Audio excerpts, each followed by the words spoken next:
BCS এর প্রশ্ন যতই সহজ হোক কিংবা কঠিন হোক, আপনাকে প্রশ্ন ব্যাংক পড়তেই হবে। এটা যদি আপনি যত তাড়াতাড়ি এটা বুঝতে পারবেন যে আপনাকে প্রশ্ন ব্যাংক পড়তে হবে, অবশ্যই তত তাড়াতাড়ি এটা আপনার জন্য কল্যাণকর হবে। কেননা দেখেন, প্রশ্ন ব্যাংক থেকে কিন্তু আপনি জানতে পারবেন যে কোন টপিক থেকে বেশি বেশি প্রশ্ন হয়।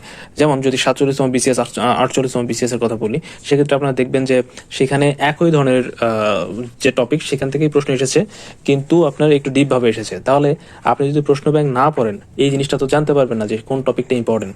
সুতরাং আপনাকে ভালোভাবে প্রশ্ন ব্যাংক পড়তে হবে এবং এটাকে আয়ত্তে নিয়ে আসতে হবে, এবং এটাই আপনার জন্য কল্যাণকর। আমি যদি উদাহরণ দিই, আমি 47তম বিসিএস এ একটা প্রশ্ন দেখেছিলাম যে আলাউলের পদ্মাবতী থেকে প্রশ্ন এসেছিল। তো সেখানে কিন্তু সরাসরি পদ্মাবতীর যে কনসেপ্ট, সেখান থেকে যেটা আমরা বই পুস্তকে পড়ি সেখান থেকে কিন্তু আসে নাই।